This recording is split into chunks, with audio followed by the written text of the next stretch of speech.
Welcome back, guys. We are going into our title fight here between Marineking and Oz, a great old TVP, and this is going to be incredible because we've seen Marineking do so well at MLG events in the past, winning the MLG Winter Arena and also the MLG Winter Championships. So his TVP is just, it's the best. It is. Basically put it, it's the best TVP out there, right, Wolf?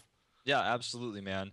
He's looking so strong in that matchup right now. You can see it's his best win rate, 71%. That's pretty high. Of course, where these stats are pulled from, there's hundreds of games in there. And Marineking has just looked so strong with his 2 medevac +1 timing attack. No matter what, he just seems to crush it. Yeah, Oz is going to have a very, very tough time, but he is probably one of the best all-around Protosses out there, Parting being the PvT specialist. But Oz, aka Twilight Philly, is just, he's so, so good in every other matchup. His PvT is not terrible, mind you, but it's just not on the same level as, of course, Parting. See right there, it is his worst percentage, 48%. His PvP is 72 and PvZ is 60.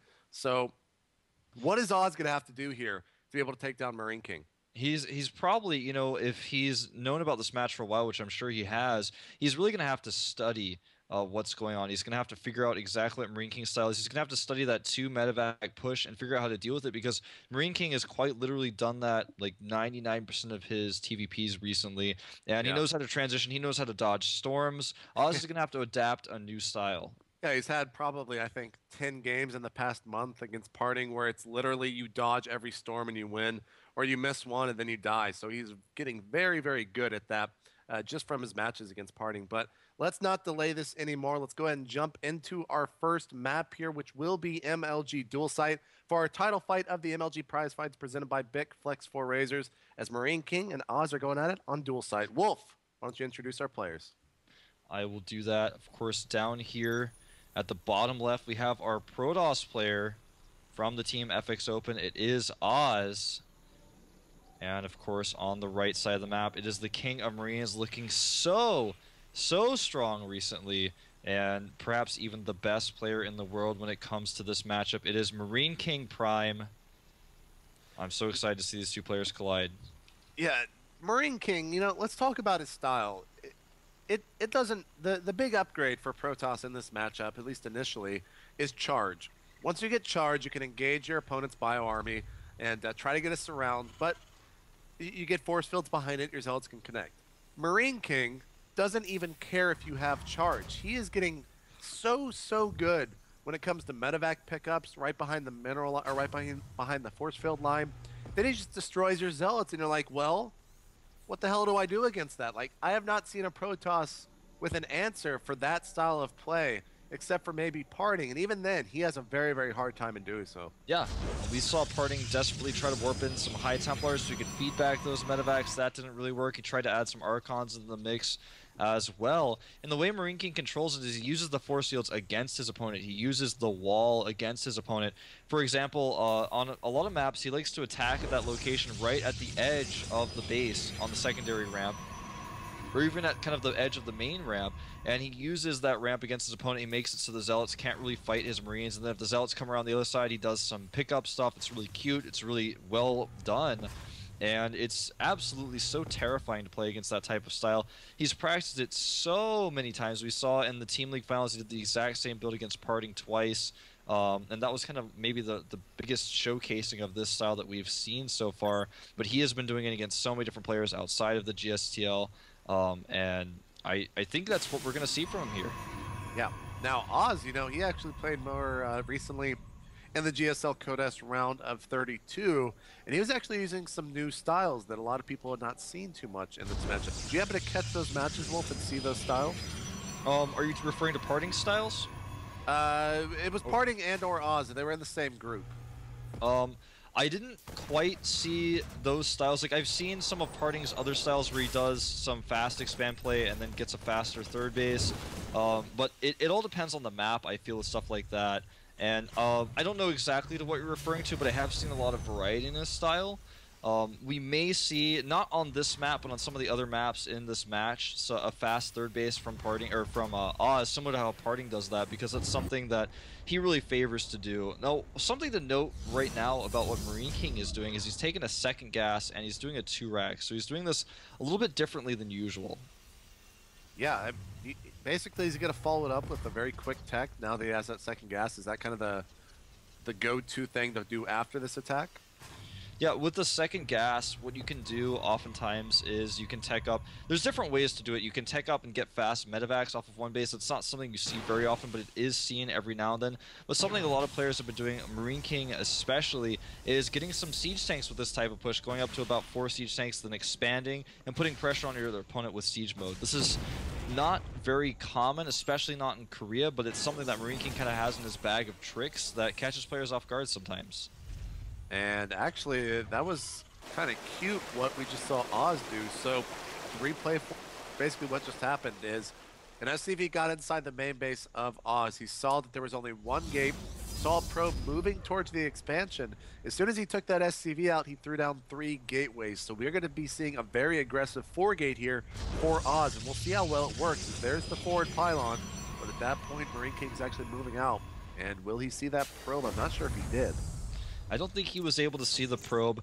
Now, the scary thing for Marineking here is that this is a very strong push he's going to have to deal with, but it's not necessarily all, and it's going to be very difficult to recover from. The timing here for Oz is weird. It's not something Marineking is going to expect, so he's not going to have a bunker in play. But also because he's mined so much gas, he's mined double gas, he does have the ability to try some different transitions here. If this, if this fails in most ways, he still has the ability to kind of have a backup plan here. And Oz kind of with a weird rally over there as they went on the right side of this valley instead of the left. I think Marineking saw at least 1 or 2 of those forces. He's going for a very Stalker Sentry gas army here. And the bunker is going down. I'm not sure if this is going to work. If he waits any longer, those medevacs are going to be out. Yeah, he does decide to pull back here. He makes a Nexus, and that's something he can transition to with these 4 gateways. Yeah, his tech is going to be a little bit later, but he's still built up that sentry count. He's got a strong army he can use to defend, but the medevacs are going to be his biggest fear. So right now, we see Marineking adding no expansions on. He's going to go for a very big attack here with these 2 medevacs as soon as they pop out. And here's the expansion for Oz. That means 400 minerals that will not be going towards an army or tech. So if Oz doesn't add on anything, I mean, this is going to be really hard for him to hold. Yeah, he's going to really struggle to hold this. This is such a weird build. This is something that whenever I see this build, I think of QXC, because QXC used to do 2-racks like this where he would get medevacs before a command center. It's something that a lot of foreign Terrans used to do against Pros, but it's something you hardly ever see a Korean do, and I think it's going to catch Oz off guard for some reason. I mean, he has already figured out something a little bit weird's going on. He's like, it's Marineking, there's no command center yet. What is going on? What is he doing exactly? Is he going for siege tanks? I'm not sure what he's up to. And Marineking, though, note that he has a ton of gas. He's got actually 400 gas banked up, so it feels like even he has not quite fleshed this build out because it's not one of his normal builds. We're going to see an engagement in the middle of the map. Yeah, and those sentries are going to fall so quickly as soon as those zealots get shooting. They did a pretty good job there with the force fields. He was a little bit late with those medevacs as setting up this Zelnaga tower. I'm not sure if Marineking was ready for it as he moved out with the medevacs really right behind him. And Oz actually doing very well there, taking out the entire force of Marineking. Yeah, he did. He did lose a bunch of sentries, though. The key, though, is that he has 2 Nexi, whereas Marineking does not have an expansion. Marineking is the one who's going to be feeling a little bit desperate here to attack after that trade, and Oz is going to feel content to sit back. He's got another gateway he's added on here. Does not have any robotics tech just yet. He doesn't have any AoE, doesn't have charge. So if the next wave of units hits and Marineking micros as well as he normally does, it's going to be pretty tough to defend with no tech. Yeah, absolutely. He's about to have combat shield here, heading on a 3rd rack as well. It doesn't have any inclination at all to expand here pretty soon. A factory getting into the main base of Oz sees exactly what is going down. Sees the fact that there are 5 gates and no tech whatsoever. So basically we're going to see an attack from Marineking, and if it doesn't work, Oz is going to be so far ahead. Yeah, this is basically do or die time for Marineking. He has to make this push work. If he doesn't end the game here, he'll likely lose. There are so many medevacs out for him, 6 in total, and he will probably attack with 8 as 2 are rallied behind this. He's basically got each Marauder with its own personal healing medevac, And right now, Oz has made so many sentries, which do not do a lot of DPS. They're not going to be very useful in this type of fight, especially because with this many medevacs, Marineking can easily just pick units up around the force fields. Yeah, at this point, I mean, I'm not even sure. Well, with the additional stalkers there, we'll see how this army versus army fight goes. And here we go, as Marineking sees that, and he's a little bit hesitant to move in, but there are so many more forces here rallying across the map. A lone zealot actually going in to scout there, and it will meet the Marauders. So, will Oz be able to get the force fields here? That is going to be a big story. And here we go, Wolf. Yep, we're going to have the battle now, and look at this Marineking just picking up units on one side of the force field, dropping on the other, but Oz gets one of the medevacs with all the units in it, and a lot more medevacs falling here. Marineking in trouble as his push was not very successful, and now, I mean, he's got a bunch of medevacs with very few units to heal. So right now, I mean, this game is looking very, very in Oz's favor as he's 92 supply to the 70. He's got an expansion where his opponent does not. Those medevacs are still out on the map, and he's continuing to get a bigger and bigger force here, as well as just adding on so many more units. But there is no tech for Oz, and right now he's just adding in the robotic facility over at the natural. And if he can get some immortals in his army, I mean, that's basically GG. Yeah, things are looking terrible for Marineking right now. Oz just held that push so well. This is such a weird build by Marineking. And what does he do now? I mean, he has the tech advantage over his opponent, but his opponent just has so much larger of an army that it just hardly matters. 64 army supply to 52. And even with good pickups, Oz should be able to hold this next push. It's all going to come down to his micro, and not really Oz's micro, but Marineking's micro. The Zealots are not in the front. He needs to reposition those. Yeah, you can already see that Marineking just positioning-wise with his army move the medevacs that are weakened to the back. And he's pulled all of his SCVs. Every single SCV is over here. It all comes down to the force build. And, you know, the SCVs kind of form a barrier between these units, but the force fields for Oz are great. The SCV is not really able to engage like he wants them to. One medevac does fall, but it looks like Marineking's army is still going strong here. He's evened up the army supply, and things are looking better and better for Marineking here. Can he break through? There are not very many Zealots left.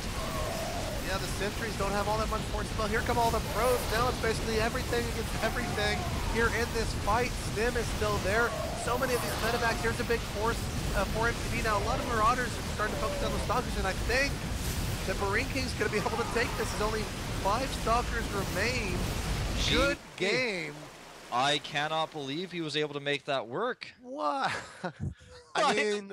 I can't believe it. I mean, I knew he was going to pull the SCVs. I saw him coming, and I was like, maybe this will be enough. He has so many medevacs, he can even heal the SCVs. They'll be a great buffer.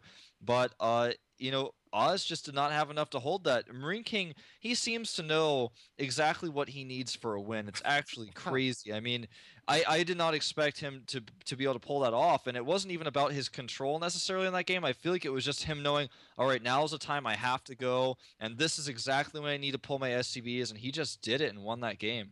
Yeah, I mean, I guess if you're a little bit behind and your opponent has a expansion, just pull your SCVs, guys, and that'll win you the game. But there was also some pretty poor force fields. They did block all the SCVs out, but the majority of the Bioforce was at the very southern end of that. So he was not able to really block out what he wanted to in that fight. And Marineking was able to pick those up and put them behind the force field. But regardless, some great stuff out of Marineking there. Oz, though, you know, that was closer than I thought it was going to be. We might have an incredible series coming up here as we head on to our next map, which will be Entombed Valley. Right after this commercial break, we'll see you guys then.